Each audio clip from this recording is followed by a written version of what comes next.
Fala rapaziada, beleza? Tá começando mais um podcast A Vida Lá Fora, o podcast que tem o objetivo de desglamorizar a vida do imigrante que sai fora do Brasil em busca de uma vida melhor. E hoje, como sempre, na presença de pessoas legais e pessoas especiais, passa a bola pro nosso amigo Éder mandar o recado dele aí. Presenças especiais também do lado de lá da câmera, né? O pessoal que tá assistindo a gente pelo YouTube, não deixa de se inscrever aqui no canal, também dá a sua opinião aqui embaixo nos comentários, compartilha com seus parentes e amigos e não deixa também de fortalecer lá no Instagram, né, Edipo? Ativa o sininho que de vez em quando aparece lá.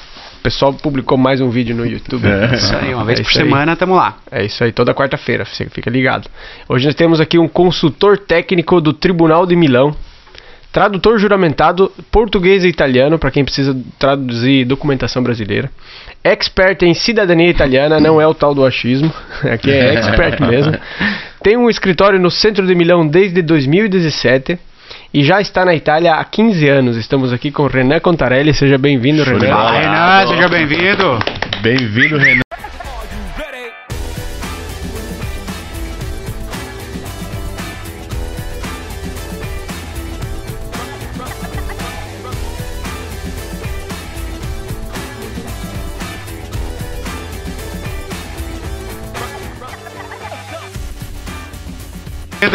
Bem-vindo, Renan. Renan, a gente acabou se conhecendo no evento da Malu Louro. Até se a Malu estiver assistindo aí, quero mandar um abração para ela. Malu. Que através do evento dela, eu acabei conhecendo várias pessoas que estão participando aqui do nosso podcast e contando as suas histórias e tal, e inspirando a vida de outras pessoas, que esse é o nosso objetivo. Isso. Renan, seja bem-vindo ao nosso podcast, nosso bate-papo. Né? Eu já conheço a tua história por aquilo que já foi falado lá no evento da Malu, mas tenho certeza que o pessoal de casa não conhece. Então se apresenta pro pessoal. Obrigado. E taca-lhe pau aí. Bom, sou Renan Contarelli, vivo na Itália, né, desde 2007, como o Ed já falou. Desde 2017 tenho meu escritório em Milão, que foi aberto logo após o meu estágio no consulado de Milão. Tem um percurso de formação e de vida na Itália bastante peculiar, digamos assim, né? Porque foram várias coisas que foram acontecendo e, como eu disse lá no evento, né? A cada limão que a vida me dava, fui fazendo ali uma limonada e aproveitando o que a vida me dava naquele momento. Acredito que as coisas mais marcantes, né, desse percurso foi exatamente aquele momento que eu tive que dormir na rua. Peraí, depois você já vai contar isso aqui pra nós. Eu gostaria de saber o que você fazia no Brasil antes de vir pra cá e como que você acabou chegando a ter a ideia de vir pra cá, pra Itália. Só porque a gente já começa assim sempre com o convidado, falando um pouquinho do Brasil, né? O que você fazia lá, como é que era um pouco da tua história no Brasil. De onde vem, no caso. Mas depois desse negócio aí, cara... Depois você vai contar também. Eu já tava entregando tudo. Não entrega ouro não. Já deu uma antecipação pro pessoal ficar ligado e ficar aqui com a gente. Mas é legal. Bom, eu venho do interior de Minas Gerais. Nasci numa cidade bem do interior de Minas Gerais, chamada Aimorés. Fica na divisa com o Espírito Santo. E no Brasil eu estudava, trabalhei desde os meus 14 anos. Fazia servicinhos lá que era possível fazer. E vim para a Itália assim que eu completei os meus 18. Então por isso que lá eu não tenho uma história no Brasil, entendeu? Entendi. Minha história mesmo é aqui na Itália. Tua família já tinha documentação? Não, eu inclusive fiquei 10 anos atrás dessa cidadania italiana. Aqui na Itália, então, ou lá no Brasil? Já aqui na Itália, porque eu vivi um período bastante até longo, se a gente for considerar aqui, como clandestino, inclusive. Mas lá no Brasil, como é que veio a virada de chave, se vou pra Itália? A partir de que momento tu teve essa decisão? Desde sempre eu tive essa curiosidade de conhecer mais sobre as minhas origens, né, digamos assim, porque eu sabia, minha família sempre falava que a gente era descendente de italianos. Então, desde assim, eu lembro que já nos meus 8, 9 anos eu já pensava de vir pra Itália. Caramba. Tá aquela sensação boa, eu acho que vocês sentiram isso, né? A Itália, aquele negócio assim, alguma coisa tem de diferente. O país das maravilhas, né? É pra lá que eu quero ir. Legal. Então, eu só aguardei mesmo completar os 18 pra ser independente, né? Em teoria, independente. E ter, assim, autonomia para decidir esse tipo de coisa, né? Que o que o pessoal não sabe é que aqui, quando tu chega da Itália, tu desembarca do trem ou do carro, tem uma árvore para cada um com dinheiro. Aí você já vai lá e tira o teu dinheiro. Vai colhendo assim. A gente caminha em euros, né? Isso, Eu até uma vez eu tava caminhando com um amigo meu, o Luciano, ali de Lazize. E o Luciano, ele tem a mania de caminhar e olhar pro chão. Cara, e eu não sei como é que ele viu era período de inverno, umas folhas caídas assim no chão, ele saiu correndo. É dinheiro. Ele pegou 20 euros. Ele achou 20 euros debaixo das folhas. Assim, cara, só aqui é fácil isso é pro mesmo, pessoal, né, pro pessoal que acha que é fácil, saber que é fácil mesmo. Não, eu também sou sortudo desse ponto de vista, porque eu já achei muito dinheiro no chão aqui, sabia? Isso é coisa que acontece na Itália. Exato. Tipo assim, ainda mais lugares, tipo na posta, né, que a gente vai, pra quem não sabe, posta é o correio, né, da Itália. Já aconteceu de eu estar na fila e ver 50, assim, ó. Fácil. O único lugar que eu acho dinheiro no chão, e é moeda, na verdade, na saída das autoestradas. Ali deve ter uma moedinha caída, né? Essa semana achei 2 euros. Da máquina que cai muito rápido, vai pro chão, né? A máquina dá o troco, né? Daí, às vezes cai e o pessoal não vai parar o carro pra juntar €1,50, né? Eu paro. A gente para. De 2 em 2 faz um 6, hein? Eu paro e pego. Show de bola, Renan. E aí, lá no Brasil, veio pra cá... Vim pra aqui, né? Cheguei aqui em 2007. Um ano muito difícil pra Itália. Pra quem já tava aqui deve se lembrar. Foi o ano que eu cheguei também. A Itália tava entrando numa crise profunda naquele período ali, né? Inclusive eu falo sobre isso, né? Também falei sobre isso no evento. Cara, será que é a mesma coisa que estamos vivendo hoje, mais ou menos? Ou... Não, é muito diferente. Era pior, tu acha? Muito diferente, porque naquela época eu lembro que, assim, muitas lojas fechavam.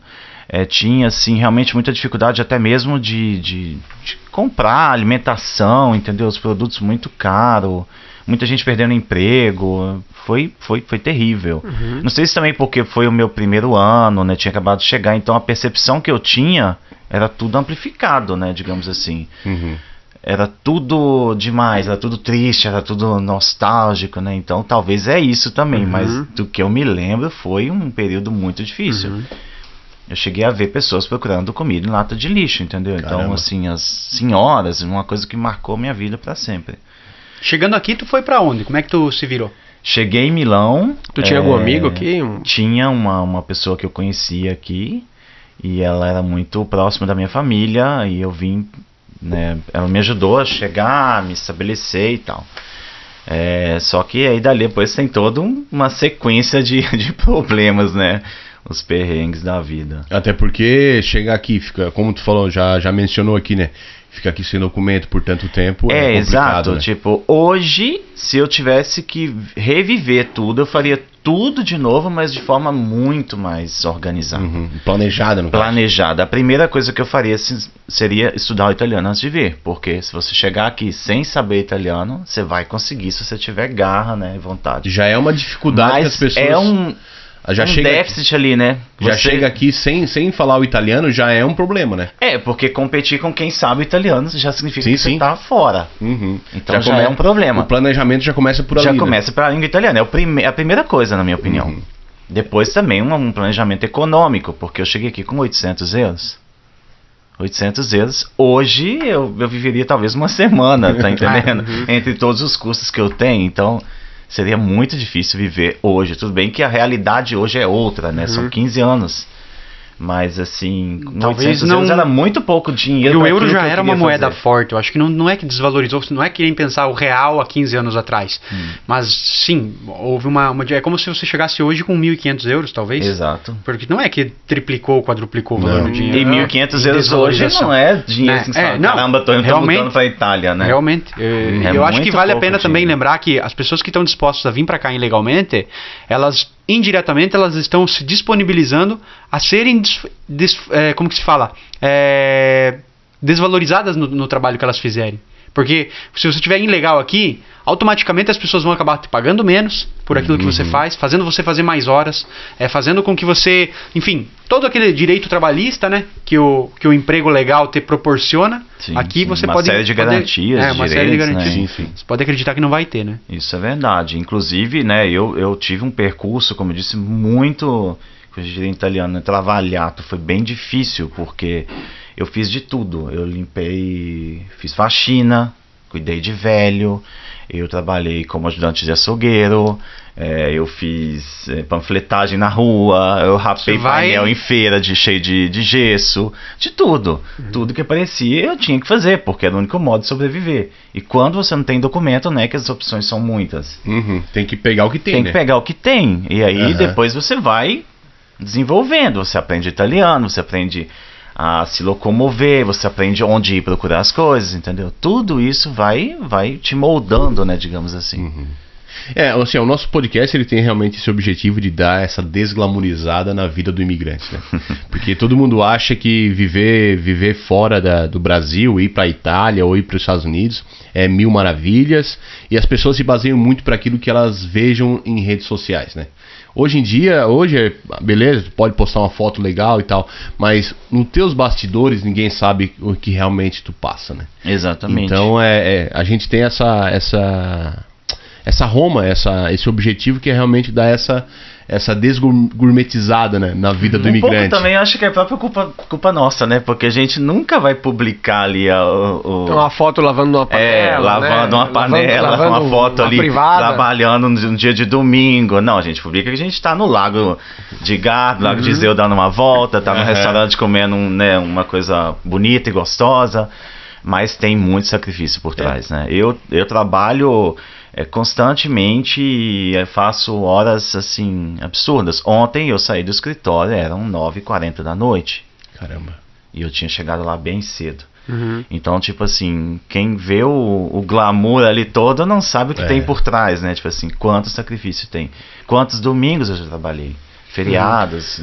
Deixa eu perguntar uma coisinha. Nesse período ali que você apenas chegou, foi aquele período que você passou mais dificuldade, que você acabou tendo que ir pra rua, assim? Como é que foi essa história? Quando eu cheguei, honestamente, não foi o período que eu tive mais dificuldade, porque eu ainda tava, assim, com aquela energia boa, né, digamos assim. Falei, nossa, eu tô na Itália. Agora vai acontecer tudo. Eu vou ficar rico, vai ser tudo lindo.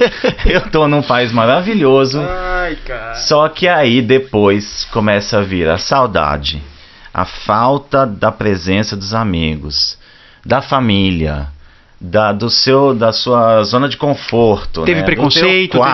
Teve preconceito por você ser estrangeiro? Eu nunca sofri preconceito. Nunca. Inclusive também nunca fui parado pela polícia. Isso é um milagre. Eu fui. Eu achei isso assim super interessante, porque eu nunca fui parado pela polícia. Aliás, quando eu fui parado pela polícia foi muitos anos depois. Eu estava indo para um evento na Suíça, do Salão do Automóvel, e um policial me parou e falou assim: Renan Contarelli. Meu Deus, deportado. Eu falei, aqui já era. É o agiota. Pronto. O agiota me descobriu aqui. Aqui já era. E ele falou, eu lembro de você, minha mulher te segue no Instagram e ela curte tudo que você faz.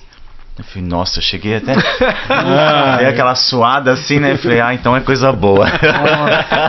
Que legal. Mas assim, dizer que eu fui parado para controle, não. Mas isso tudo também depende da gente. Eu dei uma outra entrevista para um blog uma vez de intercâmbio, onde eu falei sobre isso. Que quando você está clandestino, você tem que ser inteligente. Tem ambientes que você não deve frequentar, tem pessoas que você não deve frequentar.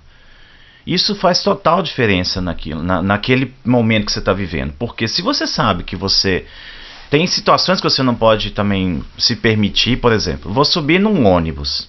A primeira coisa que você tem que pensar é que você tem que pagar o bilhete. Porque se vier um controle, ele não vai pedir o teu documento, ele vai pedir o bilhete. Agora, se você não tiver o bilhete, vai chegar o controle do documento. Vai pedir o documento. Ele vai pedir o documento, vai fazer a multa. E se você não tiver o documento para fazer a multa, pode vir a polícia a esse ponto. Porque eu me lembro de um episódio em Milano que uma vez eles pararam um ônibus e por trás já estava a polícia. Eles pediram bilhete para todo mundo, quem não tinha bilhete já entrava a pedir documento. Quem não tinha documento já foi direto pro camburão. E dali vai saber para onde, né? Certamente não para onde queriam. Sim. Então, tipo, isso também, sei lá, boate, vou pra boate, discoteca, né, a gente fala aqui na Itália. Você pode até ir, mas, cara, a chance de você beber demais, a chance de você fazer um amigo teu beber demais e fazer merda, e fazer aí merda depois é muito grande. sei lá, sai na rua. Aqui, a Itália não é Brasil, a gente sabe, aqui é tudo diferente. O modo deles, a cultura deles é diferente da nossa. No Brasil, você sai da boate gritando na rua, cantando, abraçando amigo e fazendo ruaça. Aqui não, você sai caladinho e vai pra tua casa, né? Então, tipo assim, sai lá, ainda tá com aquele, né, estilo brasileiro da boate, sem documento, fazendo ruaça na rua. Se tiver uma viatura passando, a primeira coisa que eles vão fazer, vai te parar. É o risco-benefício, né? É por isso que eu vejo, por exemplo, eu tenho muitos parentes nos Estados Unidos, né? E muitos deles moram lá até hoje sem documento. Tá vendo? Sem documentação. Mas, porém, eles sabem se comportar. Eles já pegaram, já absorveram a cultura do lugar e eles sabem realmente isso, aonde ir e aonde não ir, pessoas a quem frequentar e pessoas que não frequentam, justamente por isso. Para não ter problema com imigração, Exato. com polícia, com arruaça. E a maioria das pessoas que fazem arruaça, fazem a baderna de brasileiros, acaba sem documento, acaba, sei lá, sendo deportado. Sim, ou tendo o nome registrado lá para uma eventual, tipo assim, se tiver mais algum problema, um controle, entendeu? Então, é realmente o que o Renan falou, entendeu? A pessoa se comportar e saber onde tá, né? Eu tinha máximo cuidado com isso. Máximo. Eu nunca andei sem pagar meu bilhete do trem, porque, pra quem não sabe, né, aqui na Itália a gente sobe nos meios de transporte e ninguém tá ali pra carimbar bilhete e pagar passagem, né? Como é que é? O cobrador, né? Não existe o cobrador. Você sobe e você sabe que você tem que ter o teu bilhete. Inclusive você tem que subir, procurar a maquininha pra carimbar ele ali, né? Pra validar o bilhete. Pra validar o bilhete. E quando não tem a maquininha, você ainda tem que escrever à mão, né? Colocar uma hora, a data, porque esse é o modo que você não tem como mais utilizar aquele bilhete depois. Enfim, isso tudo faz a diferença. Então, tipo, ali não foi o momento mais difícil, né? Voltando à pergunta. O momento mais difícil chegou depois, quando eu comecei a ter algumas dificuldades, como, por exemplo, a parte econômica. O dinheiro vai acabando, e aí você começa a se preocupar, se deprimir. E ali entra numa fase crítica. Tá entendendo? Foi a parte mais difícil pra mim, foi essa. Porque quando o dinheiro começa a acabar e você... Quanto tempo depois, mais ou menos? Foi breve. Foi rápido. Foi rápido.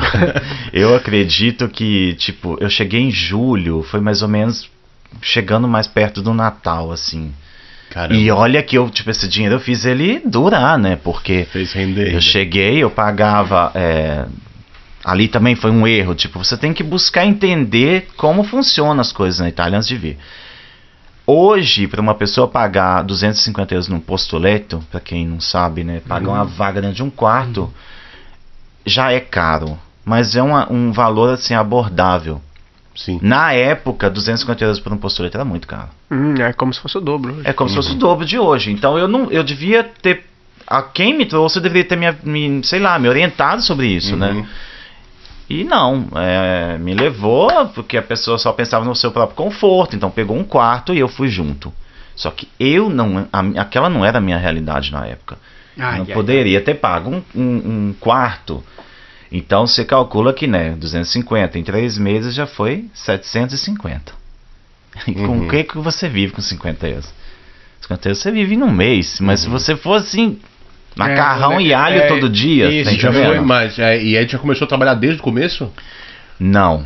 Quanto tempo demorou ali pra te chegar e se estabilizar e já arrumar o teu primeiro bico, digamos? Olha, eu acho que passou pelo menos uns 2 meses. Uns 2 meses até tu conseguir se encaixar. De 2 a 3 meses, que foi quando eu comecei a falar um pouco de italiano. Quando eu tava acabando o dinheiro, quando tava acabando o dinheiro que você não tinha nem pra pagar uma passagem pra ir trabalhar, que droga, cara. É ali que você sofre. Porque faltou planejamento. Tá entendendo?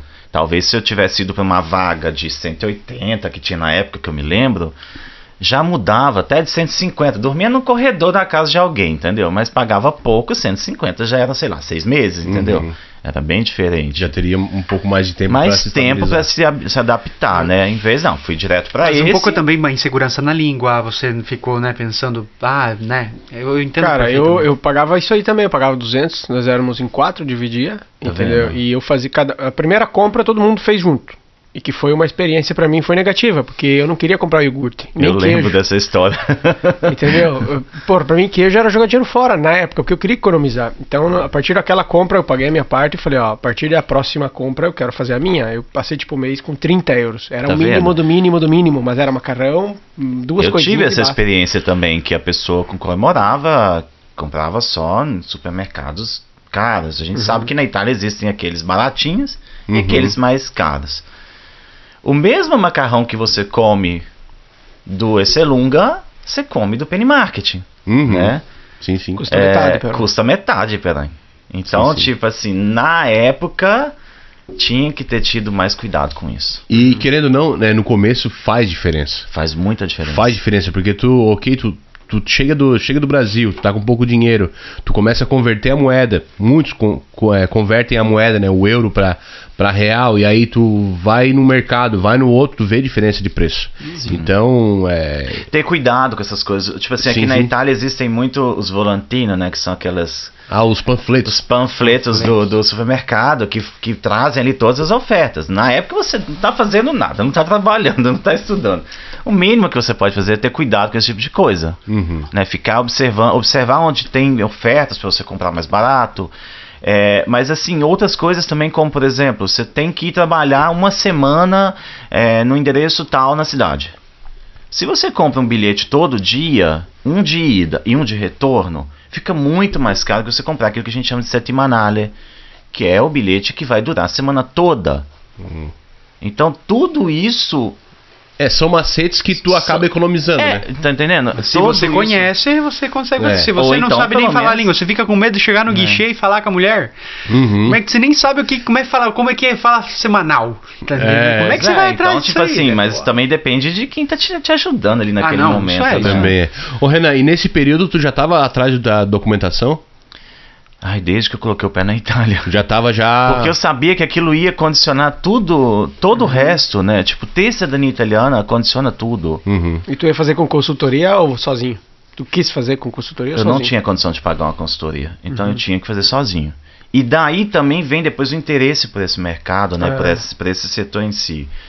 Porque caminhando sozinho nessa estrada da cidadania italiana, eu aprendi muita coisa. E sofri bastante, porque 10 anos correndo atrás de um documento não foi fácil. 10 anos? 10 anos. Eu fiquei 10 anos procurando o documento. De você, Marcão. Porra. Quando eu achei, eu chorei igual uma criança. Acredito. O que faltava no teu documento, tua documentação? Eu não achava o documento do italiano. Não achava. Até que um belo dia eu acordei 7 horas da manhã, sentei na frente do computador e falei, eu só vou levantar daqui a hora que eu achei esse documento. E achei. Decisão. Cara, foi assim. Foi ligando. Foi tão emocionante aquilo, porque quando eu sentei na frente do computador, abri o arquivo do estado de São Paulo e comecei a olhar todas as listas dos navios. Ô, louco. Fui olhando uma por uma, até que quando eu vi Contarelli, eu falei, meu Deus do céu. Meu coração chegou a acelerar. Eu me emociono até hoje de lembrar disso. Eu falei, meu Deus, eu achei. E aí, cara, nossa, passou tanta coisa já assim na minha cabeça naquele momento, entendeu? Tanta coisa, porque eu falei, agora a minha vida vai mudar. E de fato mudou. Ali mudou tudo, porque eu consegui depois ter documento. Aí tudo, a vida se abre para aquilo. Até porque tu já estava inserido na cultura italiana, já conhecia a língua. Exatamente. Sabe, faltava só o documento. Mas aquilo te amarra, né? A falta do documento amarra a tua vida. É verdade. E isso também é uma coisa que as pessoas deveriam pensar muito antes de ir para a Itália. Mas eu acredito que independente de ser para a Itália, para qualquer lugar, você saber que o documento ele condiciona muito a tua vida. Você vai conseguir ter uma carteira para você dirigir, poder trabalhar. Você vai conseguir abrir uma conta no banco para receber o teu pagamento. Tem muitas empresas que exigem isso. Ter uma conta onde eles vão fazer o teu pagamento.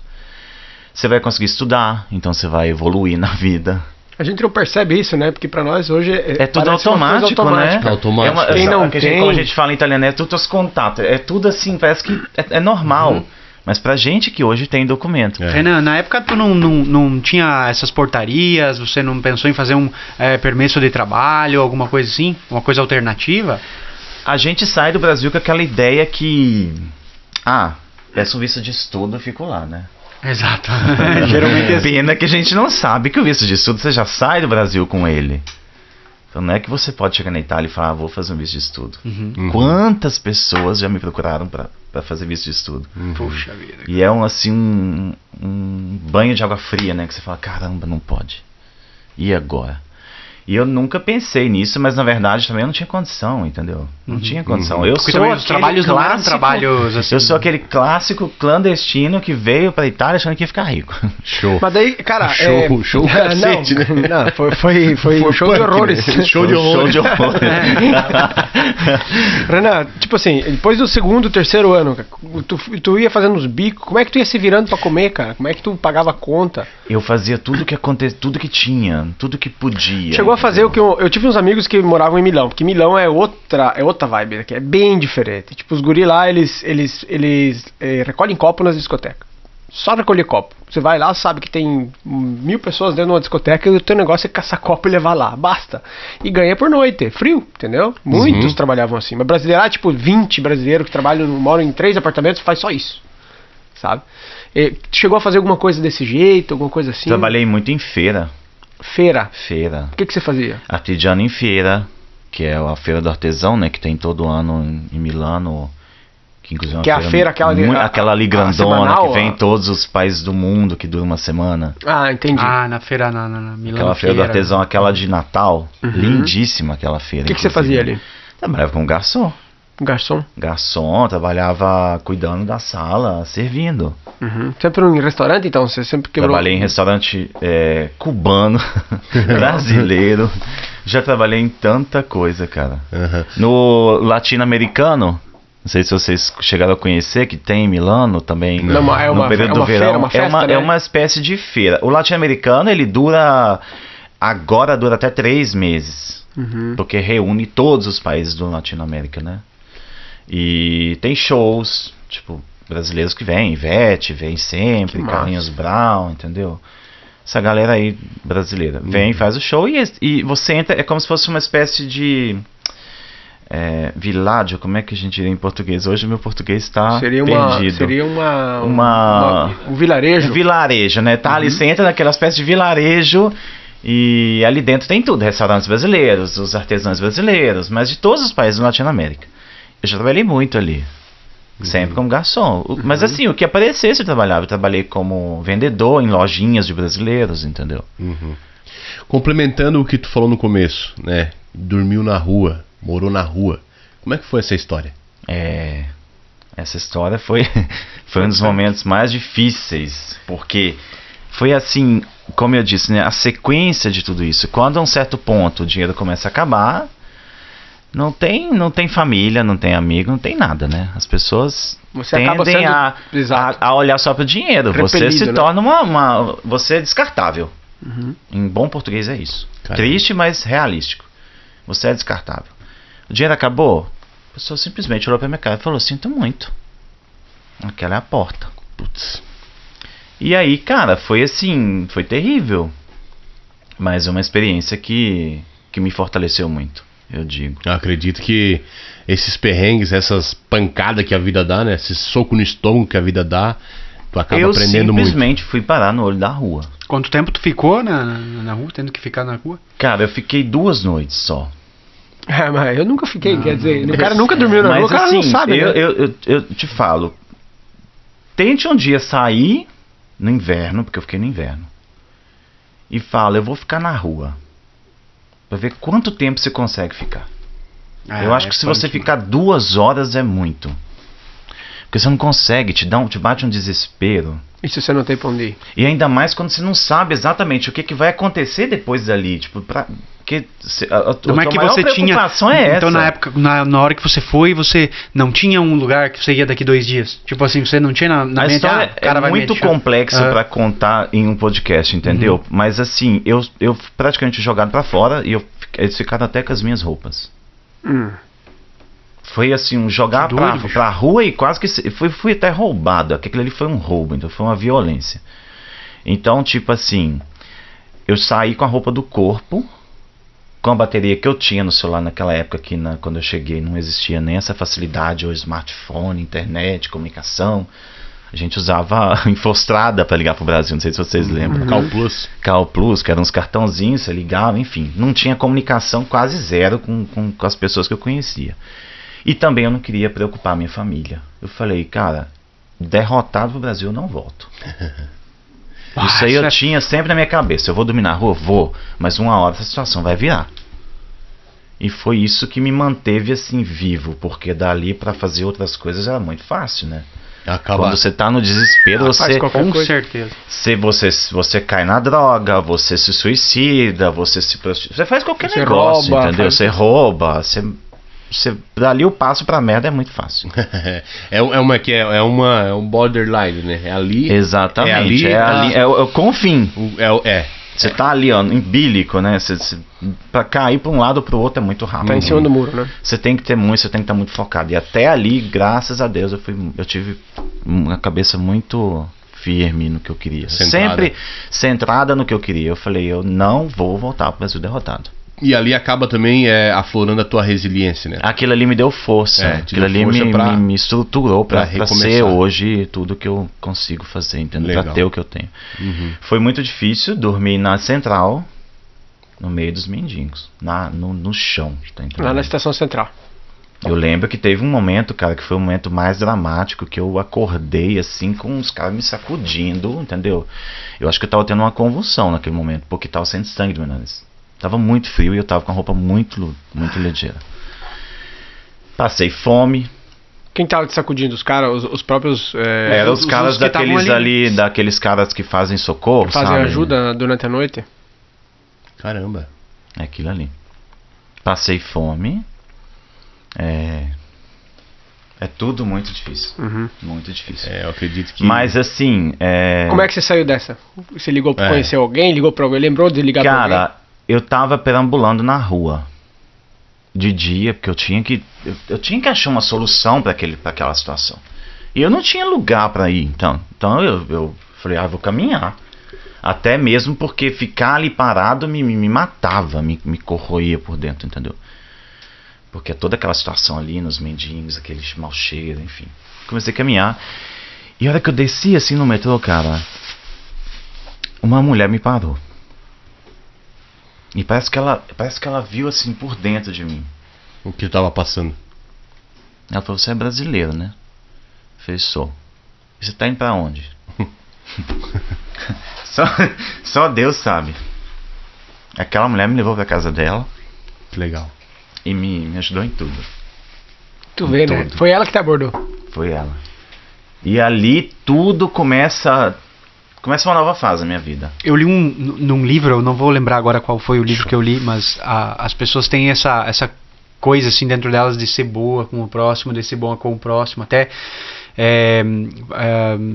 as pessoas pregam isso nas religiões, seja bom com o próximo, né? Se doe. Mas as pessoas não têm ideia do que é pegar uma pessoa desconhecida e levar pra dentro da casa delas. Cara, deixar essa pessoa tomar um banho no teu banheiro, vestir essa pessoa com as roupas que você pode dar, deixar ela dormir na tua cama, dar um suporte. Isso é ajudar o próximo. Isso é ajudar o próximo. O dia que você estiver na rua e ver alguém com uma dificuldade dessa e dar a mão, estender a mão realmente, isso é ajudar o próximo. Não é dar 5 pila pro cara que tá lá ajoelhado com uma plaquinha, tenho 10 filhos pra criar. É muito simples tirar do bolso R$5 e dar pro cara e achar que tá fazendo a diferença. Às vezes você só precisa também de uma pessoa que te ouça. Sabia? Naquele momento ali eu acho que eu precisava de um apoio mais psicológico do que o restante. Porque eu tava chegando assim, tava bem no meu limite, entendeu? Porque eu nunca tinha vivido aquilo. Graças a Deus eu vivi numa família que me deu conforto, entendeu? Você lembra o nome dessa mulher? Sim, Joana. Manda um abraço pra Joana. Joana estiver me vendo, obrigado por tudo. Por mais Joanas, né? Por mais Joanas, né? Verdade. E dali, depois a Joana me fez conhecer um empresário de Milão. Esse empresário me deu meu primeiro emprego. Uau. Meu primeiro emprego depois se tornou em tempo para estudar. E ali foi toda a minha trajetória, entendeu? De uma simples abordagem numa estação de trem ali em Milão. Sim. O incrível aqui não foi a abordagem, o incrível aqui foi que ela abordou ele. Isso é a coisa mais... Ele estava precisando de ajuda e foi ela que percebeu. É a coisa mais louca. Entendeu? Essa ligação que é aquilo que a gente vai dizer assim, será que foi ela ou foi algo mais? Entendeu? Ou foi um ser superior que percebeu que ele estava precisando e através dela. Não podemos saber, né? Mas ela desceu assim, veio na minha direção, cara. Parecia escrito aquilo. Parecia assim que a gente estava recitando ali alguma coisa. Ela veio na minha direção e tipo, não é que ela quis parar e conversar comigo, entender, não. Ela falou, vem comigo. Já passou, ela tinha um outro bilhete, ela passou, eu entrei no metrô com ela e eu tava toda assim, sabe? Eu falei, meu Deus, onde eu tô indo? Caramba, cara. Onde eu tô indo? Pra onde eu vou, entendeu? Onde eu tô indo? O que tá acontecendo? Porque eu me perdi, você sabe quando parece que você entra dentro de uma bolha. Você não entende nem o que tá acontecendo, mas tá ótimo, que tá acontecendo alguma coisa. Que ali tu tá vendo... Isso é verdade, cara. Tá vendo uma luz no final do túnel, porque, entendeu? tipo assim, pelo menos, cara, assim, acho que naquele momento eu devo ter pensado, pelo menos vou passar meu dia de uma forma diferente, você tá entendendo? Pelo menos eu não vou ficar aqui assim. Seria cômico se não fosse trágico. Pelo menos vou dar um passeio. E hoje olhando pra trás e vendo esse lado sombrio que tu passou aqui na Itália, claro, e hoje vendo, né, tu com a tua empresa, com o teu escritório, trabalhando, de certa forma ajudando outros brasileiros a conseguir documento, acredito que isso também é motivo de orgulho, motivo de honra, né? que coisa engraçada, inclusive. Esse podcast está sendo gravado hoje, obviamente ele não vai ao ar hoje, né? Então as pessoas depois ainda vão ver isso acontecendo. Amanhã eu vou lançar um projeto social no escritório. Que legal. Então quando esse podcast for ao ar, a gente já vai estar atuando esse projeto social. Massa. E esse projeto social vai ser para ajudar pessoas que não conseguem não conseguem concluir, digamos assim, os serviços consulares. Gente, eu vou fazer esse serviço gratuito no escritório para ajudar as pessoas. Legal. Então, tipo assim, a gente tem que fazer algo que a gente pode, você tá entendendo, para ajudar. Se todo mundo fizesse um pouquinho, tudo funcionava. Até porque é difícil, cara. A pessoa que tá no Brasil numa situação lá e quer mudar de vida, quer vir pra Itália, chega aqui e não conhece, não fala a língua, precisa de um apoio jurídico, um apoio como esse é o projeto que vocês estão lançando amanhã, no caso. Precisa, né? Porque, digamos assim, muitas coisas podem ser diferentes se feitas com cabeça, com planejamento. Qualquer pessoa pode vir para a Itália. Qualquer pessoa, independente que tenha ou não cidadania italiana. Você vem com visto de estudo. Você vem com visto de trabalho. É um pouco mais difícil, mas você consegue também, tá entendendo? Mas, tipo assim, o visto de estudo qualquer pessoa pode conseguir. Até uma pessoa de 80 anos. Não que uma pessoa de 80 anos tenha, né, algo a menos respeito a uma razão. Mas, assim, basta ter planejamento. Basta ter planejamento. Legal. E depois desse perrengue todo aí, aonde tu foi abrigado, né, foi acolhido pela Joana, e ali tu começou Começou a trabalhar, a estudar. Aí vem a parte do sacrifício, né, que eu sempre falo. Não tem sucesso sem sacrifício, sem disciplina, sem compromisso, né. Todo o dinheiro que eu ganhava, eu destinava para o estudo. Eu não saía, eu não comprava roupa, eu não viajava, eu não fazia nada. Só estudava. Ganhava pouco na época, porque era o único modo de conseguir estudar. Eu trabalhava o mínimo indispensável. E felizmente esse cara, ele entendeu que era esse o meu objetivo, então ele me permitiu fazer isso. Eu trabalhava e estudava. Todo o dinheiro que eu ganhava eu investia. Mas até hoje, inclusive, eu gasto muito dinheiro com estudo. Mas assim, Renan, uma curiosidade. Mas desde que tu foi acolhido, né, por essa mulher e tu queria estudar, tu sabia o que tu queria ser? Eu sabia o que eu queria ser, mas muita coisa mudou no percurso. O meu sonho era ser advogado. Eu cheguei a entrar na faculdade de Direito, não concluí, mas porque a minha vida tomou um rumo que eu não esperava, em senso positivo. E foi tudo muito rápido, entendeu? As coisas foram acontecendo, oportunidades foram surgindo, e cada oportunidade que apareceu, pegava. Que eu acho que tudo que a gente pode fazer, fazendo, né, com seriedade, com responsabilidade, pode ter um um bom desempenho, né? Uma boa coisa para tua vida. Você pode aproveitar aquilo, né? Resultados bons. E foi isso que aconteceu. Tipo, eu refiz o segundo grau aqui, trabalhando de dia e estudando de noite. Saía da escola todo dia, quase 11 horas da noite. E quando eu terminei o segundo grau, eu fiz o vestibular para as faculdades, para as universidades de Milão, passei em todas as que eu queria para fazer direito. Comecei a fazer direito quando eu já estava na metade da faculdade praticamente, surge a vaga do estágio no consulado. Né, eu contei inclusive sobre isso, né, naquela coisa do Malu. E aí eu falo, né, que tipo, apesar de eu não ter todos os requisitos assim, né, direitinho, impecáveis ali, eu fui lá bater na porta do consulado. Falei, ó, eu quero demais entrar aqui para trabalhar. Legal. E aí consegui entrar no consulado, fazer o estágio.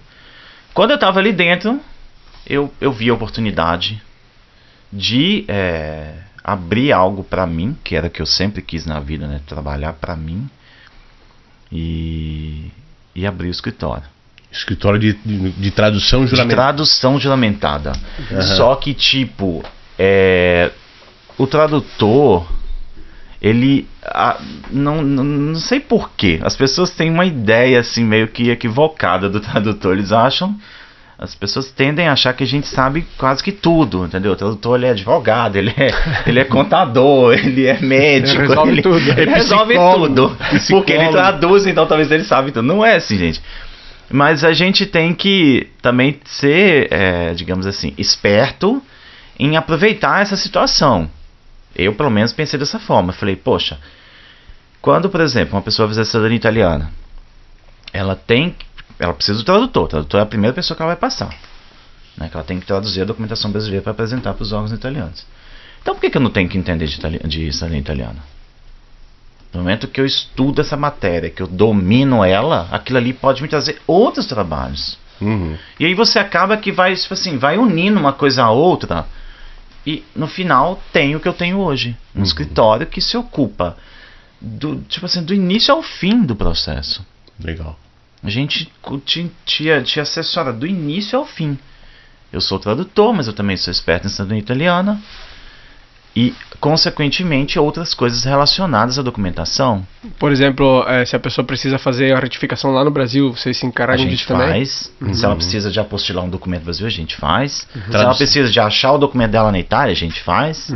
Tradução do CNH. Tradução do CNH. Até. Daí, isso também foi uma oportunidade que eu vi, porque eu falei, caramba, a pessoa que... O acordo foi lançado. Começa em 13 de janeiro de 2018.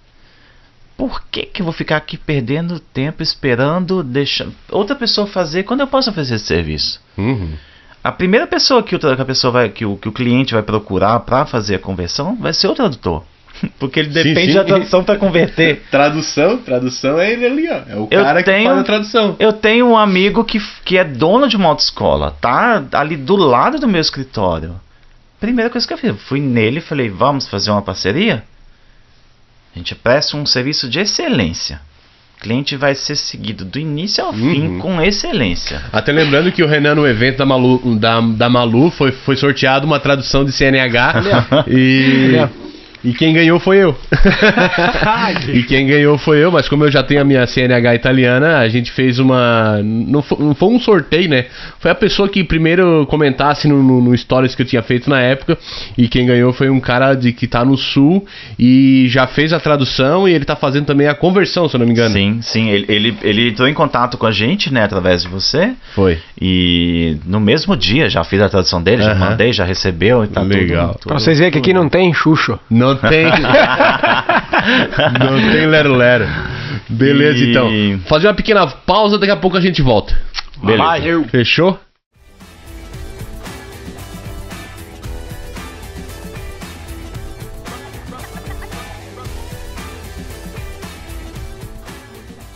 Beleza, gurizada? Estamos de volta depois da nossa pausa marota. Já rolou aqui um bate-papo informal, na formalidade. Umas piadas, um bullying.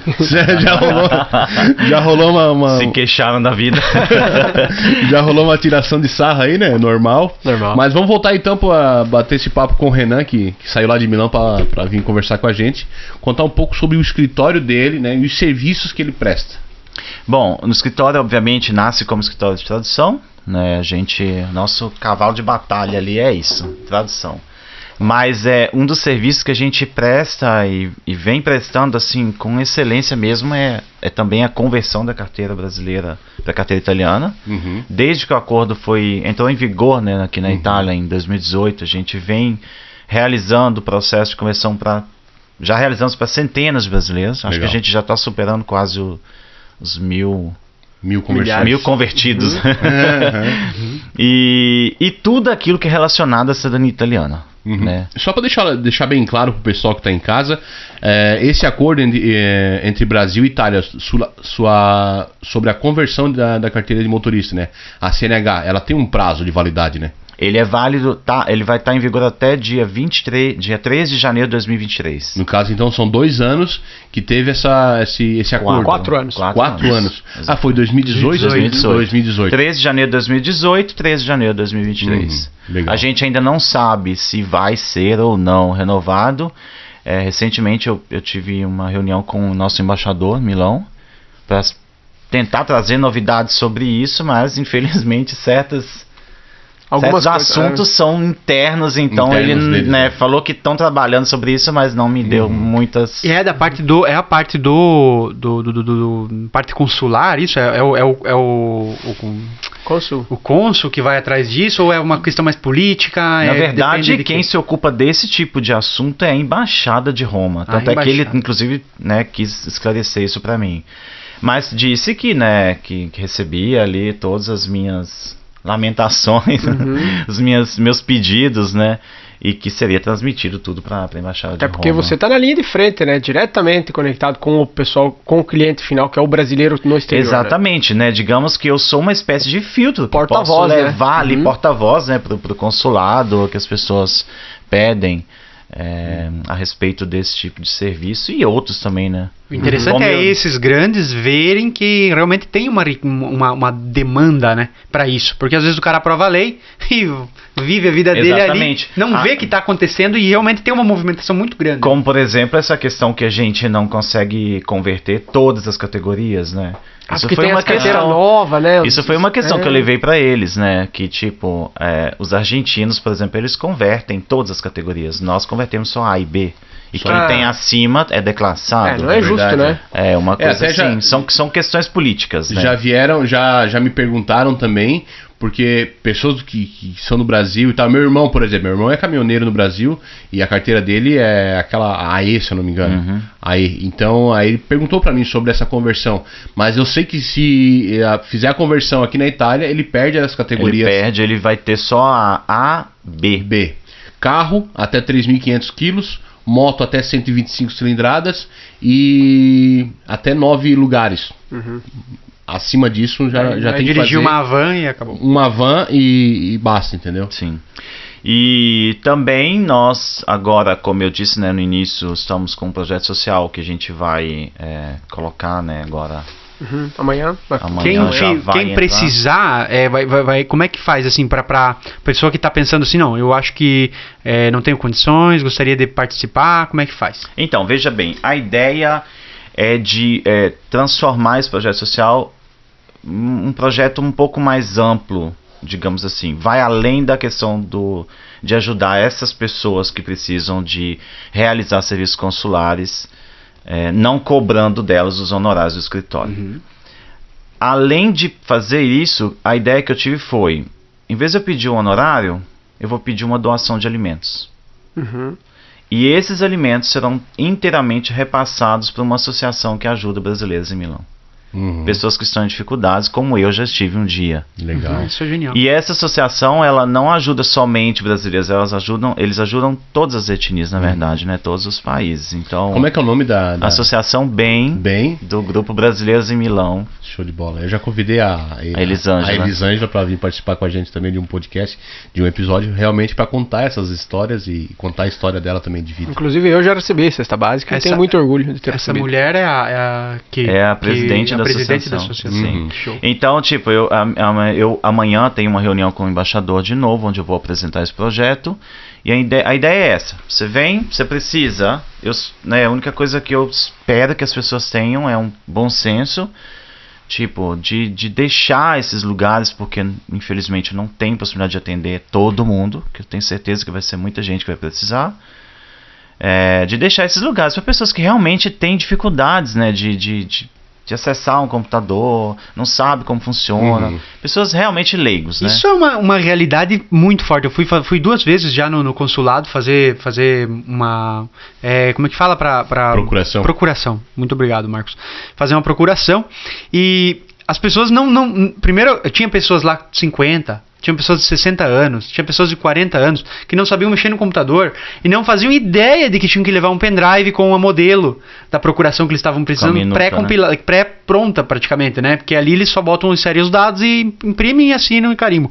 Então, muita gente com dificuldade, cara. Ele até tem a parte assim de bom senso do consulado por disponibilizar computadores ali no momento, né? As pessoas tinham ali gente, né?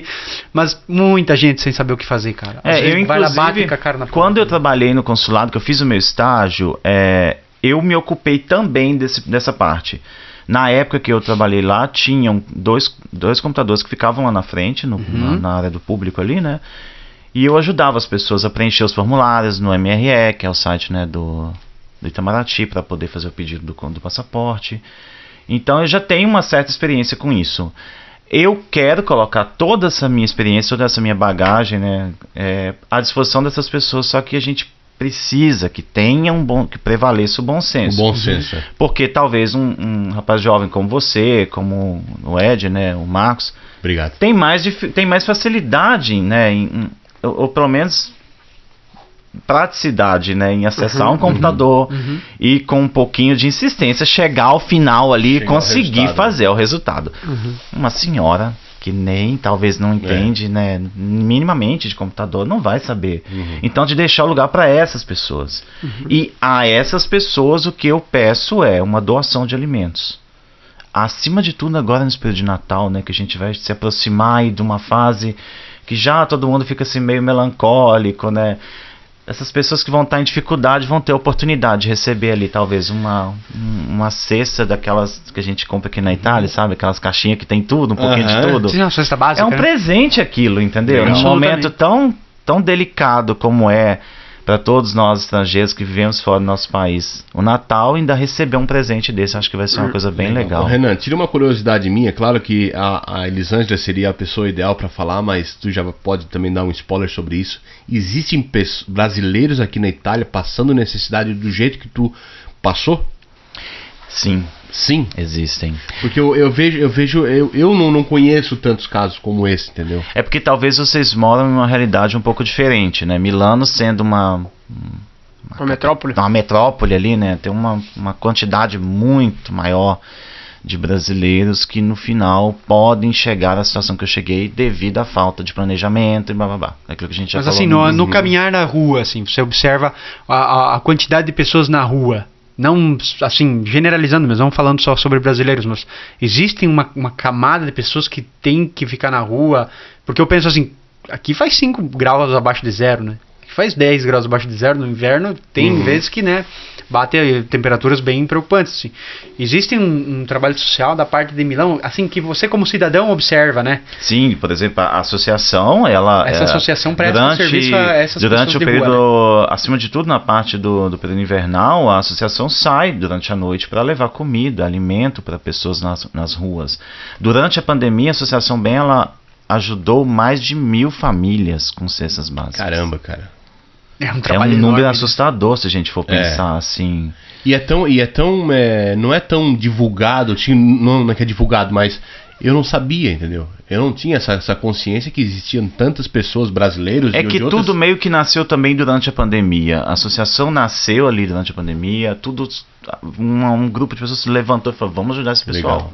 O problema também se intensificou, né? Se intensificou ali. Talvez até antes da pandemia ficava um pouco assim, meio que camuflado ali, né? Uhum. E é muito lindo esse projeto. Eu acredito muito no projeto da Associação Bem.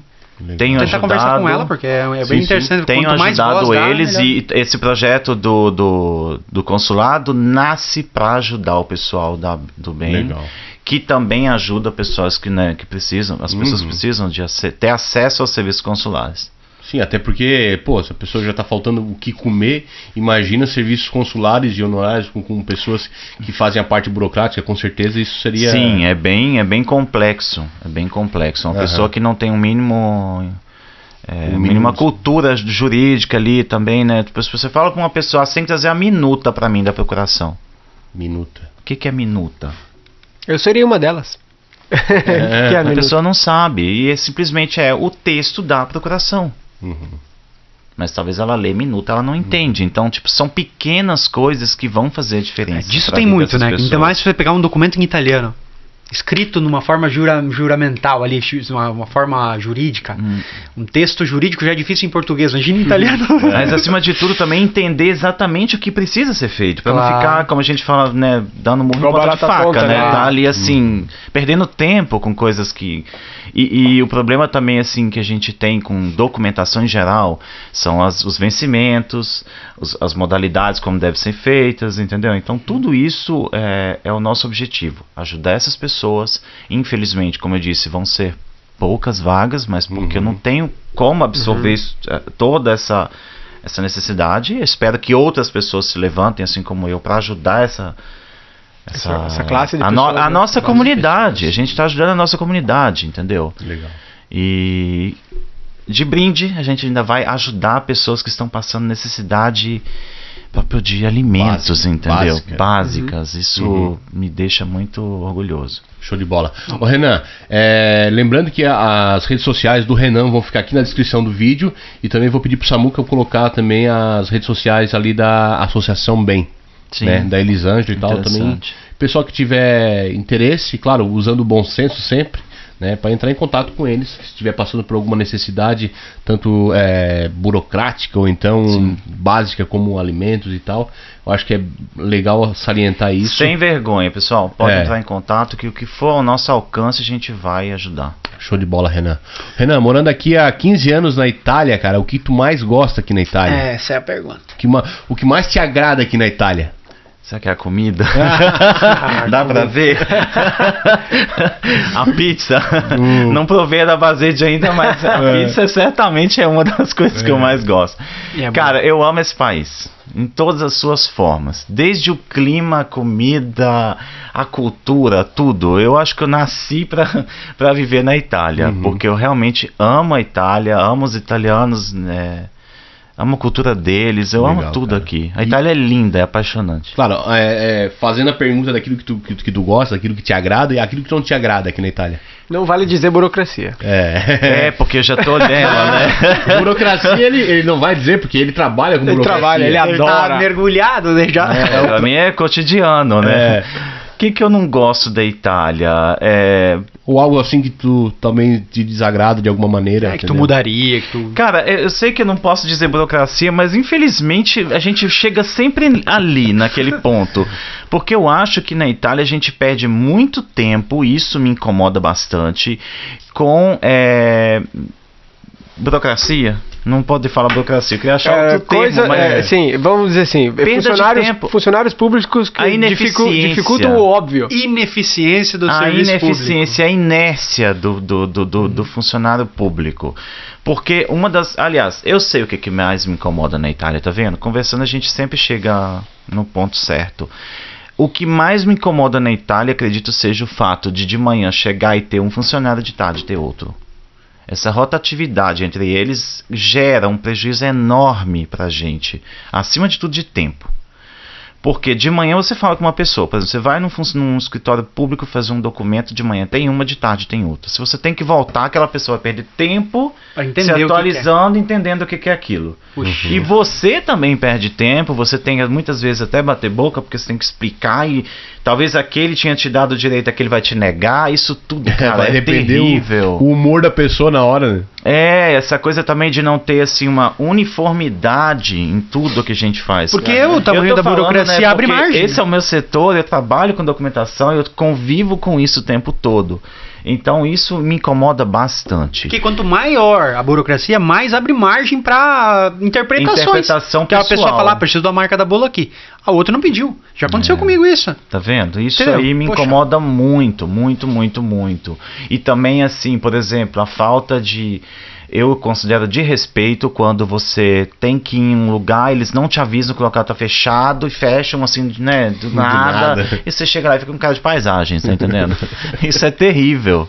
É terrível. Por exemplo, eu no tribunal, que tenho que ir no tribunal 3 vezes na semana. Já aconteceu várias vezes. Eu chego lá, eles são de greve. Tipo assim, não comunicam antes. Decidem a greve naquele momento e, tipo, tudo bem, todo mundo tem direito de fazer greve. Mas avisem. Avisem, né? as pessoas. O juiz supremo lá recebeu um telefonema. Amor, você não veio pra janta ainda. Ô, secretário, fecha a porta lá, estamos de greve. Então isso me incomoda bastante, mas assim, infelizmente... Mas no geral, acredito que os pontos positivos... Não, os pontos positivos são incomparáveis, entendeu? Incomparáveis. Eu fiquei com uma curiosidade agora, Renan. Voltando ali a tua história do começo ali, mas tu chegou a se perguntar o que eu tô fazendo aqui? Como muitos se perguntam quando tá passando por algum perrengue? No início, né? Você diz. Sim, eu cheguei a me perguntar e eu achei uma resposta rapidamente. Porque eu sou muito focado no que eu quero. Tipo, quando eu coloco uma coisa na minha cabeça, eu vou até o fim pra conseguir aquilo. Então, tipo, eu me perguntei sim, por que não voltar? Mas ao mesmo tempo eu disse, não, eu não vou voltar. Porque como eu disse antes, né? Derrotado eu não volto. Se um dia eu voltar, eu vou voltar de cabeça erguida, entendeu? Legal. A gente tem que ter determinação na vida. Isso faz toda a diferença. Só pra... Quando eu cheguei aqui também em 2010, eu fiquei 3 anos sem documentos, né? E até que chegou aqui foi outro rolo também. A minha esposa, ela... Quase 3 meses ela queria voltar pro Brasil. Encontrei ela várias vezes chorando. Vamos voltar. Eu também pensava da mesma maneira, entendeu? Eu não vou voltar pro Brasil mais ferrado do que eu cheguei. Todo mundo tem essa fase. Todo mundo tem essa fase. E ali é um divisor de águas. Porque ou você se afunda e volta pro Brasil, como a gente diria, com o rabinho entre as pernas, ou então você fica, batalha e vence. Usando a resiliência para dar mais força. Exato. Né? Muito legal. Show de bola. O presente, Ed, pô. Tá aqui, ó. É isso aí. Beleza. Tem presente? 2, um cada um. Eu já vou te dar um livro que a gente participou da criação desse livro. Eu e o Éder temos um capítulo. Empresários italianos. Um dia eu quero chegar aqui, hein, ó. Vocês estão vendo, ó? Os caras estão fazendo parte de um livro de empresários italianos. É uma responsabilidade enorme, né? Porque são 73 empreendedores que conseguiram, né? Que te lá no fato. Então, se você não conseguir, você não pode ler. E essa aqui é a cerveja da Basete. Essa aqui é pra tomar junto lendo o livro. É isso. Caramba, show de bola. Show. Legal. Obrigado. Renan, eu queria que deixasse então pro pessoal de casa, o pessoal que tá assistindo, pra nossa audiência, dica. Cereja do bolo pra pessoa que tá querendo sair fora do Brasil e vir pra Itália, se arriscar e tá vivendo aquilo que a gente tá vivendo hoje, mas de uma maneira que ela vá sofrer menos, assim. Olha, a primeira dica que eu dou pra vocês é acreditem nos sonhos de vocês. Isso é fundamental. Ninguém consegue nada na vida sem acreditar naquilo que tá fazendo. Isso é crucial, entendeu? Porque se você não acredita, quem vai acreditar? Então, primeira dica é essa. Acreditem sempre. Acreditem até o último minuto. A esperança é a última que morre. Mas também tenham um pouco de cabeça. Né? Sejam responsáveis. Né? Tem que ter planejamento. O que eu fiz, faria de novo? Faria. Mas porque hoje eu cheguei assim, meio que onde eu quero e vejo o resultado. Então, mas eu olho pelo resultado. Vocês precisam de olhar pelo cuidado, né, pela responsabilidade. Então, acreditem, mas sejam responsáveis. Planejem, tem uma base econômica, porque só assim que vai dar certo. Ô Renan, outra coisa, falar em planejamento, quando tu foi fazer o teu escritório em Milão, quando tu foi montar ele, eu queria que tu contasse pro pessoal assim, rapidamente, como é que foi a história que tu chegou lá e fez um orçamento dos móveis quando e tal. Quando eu falo de acreditar, né, isso aí remete súbito àquilo ali, né? Sim, me veio em mente agora. Quando eu contei isso, né, naquele evento que eu participei, que quando eu fui fazer meu escritório, eu não tinha um puto, não tinha nada. Como todos nós. Né? Como todos nós, né? Então, no início é sempre assim, gente, não tem nada, mas se você acredita no que você está fazendo, é inevitável que você consiga chegar até aquilo. Você tem que criar só os modos para chegar até lá. Eu lembro que eu não tinha dinheiro nenhum, mas eu fui até aquela empresa que fornecia móveis para escritórios. Eu cheguei lá, eu olhei assim, o cara, aqui tá o catálogo, mostrou tudo. E eu falei, eu quero essa daqui.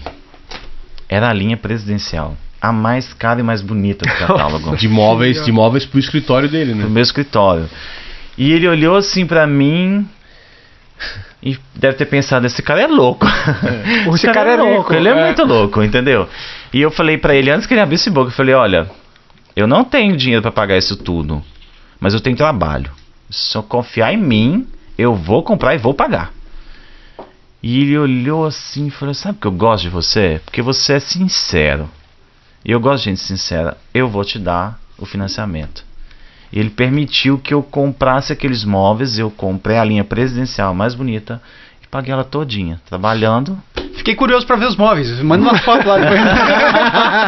Cara, foi assim a experiência mais louca da minha vida. Porque eu fiz um débito enorme, sem ter nada, assim, mas eu sabia que eu tinha muito trabalho e eu confiava demais naquilo que eu estava fazendo. Legal, cara. Foi tu falando ali em não desistir, planejamento, me veio em mente esse trecho que tu falou lá no evento da Malu Louro, e achei legal que também o pessoal de casa soubesse então dessa... tipo assim, você tem que acreditar no que você está fazendo. Dessa ousadia, entendeu? Você pagou ele depois? Paguei tudo, paguei tudo, entendeu?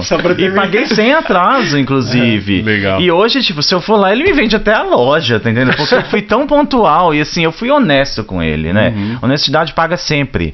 Então, mas assim, acreditar também tem seus frutos, entendeu? Você tem que acreditar. Lembrando também que o italiano, ele é assim, entendeu? Ele te dá uma chance. Se tu der uma mancada com ele, acabou-se, cara. Exato. Mas se tu provar pra ele que tu é uma pessoa de caráter, uma pessoa que realmente cumpre com o teu compromisso, tudo, né, aí você tem tudo. Sim, e tipo, realmente ali era tudo ou nada, né? Tipo, eu fui audacioso, né? É verdade, Éder, teu recado. Só agradecer mais uma vez o nosso convidado, muito obrigado. Vou agradecer você que seguiu a gente até aqui no podcast, está toda semana assistindo os nossos vídeos, compartilhando e curtindo as nossas postagens também no Instagram. Não deixe de mandar lá no grupo da família, no WhatsApp, os nossos episódios também, né? Que é para criar um pouco de polêmica, né? Falar pra tia que você não gosta, olha tia, olha lá. Né? Então é isso aí. Agradecer de coração você que segue a gente nas redes sociais. Queria agradecer então. Eu achei que ele ia falar Rádio Santiago. Veio um reflexo antigo, né? Fala aí. Queria agradecer o Renan então por ter compartilhado com a gente essa história. Com certeza vai ajudar muita gente. Muita gente que às vezes está se sentindo num período desconfortável e no final não sabe que muita gente passou por coisas muito piores, né? Exato. Até porque o nosso objetivo é realmente esse, é trazer histórias reais para inspirar a vida de outras pessoas e mostrar para essas pessoas que é possível, né? Que é fattibile, como ele fala em italiano, entendeu? Da pessoa ter persistência, foco, disciplina, resiliência para chegar no objetivo. Às vezes só o fato da pessoa não ser orgulhosa, né? Como a Esther falou, deixa de ser orgulhoso e pede ajuda. Sim, né? No teu caso tu não pediu, mas você recebeu ajuda e mudou tua vida. É porque eu vivi tudo assim de uma forma muito, muito louca, né? Mas quando a ajuda apareceu, eu... Pegou. Obrigado por compartilhar também com a gente, sabe? Essas coisas assim muito particulares, é difícil as pessoas compartilharem. Muito obrigado. Nem todas as pessoas estão dispostas a compartilhar, na verdade, a essência, o bastidor da vida, né? Da história, né? Beleza, então, pessoal, é isso? É isso aí. Fechou? Eu queria agradecer ao Renan mais uma vez pela disponibilidade, né? De sair lá de Milão pra vir bater esse papo legal com a gente no domingo de manhã e compartilhar tanta história, tanta lição de vida, né? Como a gente aprendeu nesse episódio aqui. Beleza, Renan? Obrigado mais uma vez. Obrigado a vocês. Pessoal de casa, obrigado pela audiência, obrigado aí por estar compartilhando, por estar comentando e por estar nos acompanhando nas nossas redes sociais. Isso aí foi mais um episódio do podcast A Vida Lá Fora. Beijo no coração. Tchau. E até o próximo. Valeu. Segue o canal. Beijo do Bergel. Beijo dos queixudinhos aqui, ó. Valeu, gente. Valeu, Renan. Valeu, cara. Obrigadão, hein. Gostou? Muito bom, muito bom. Falei demais, né?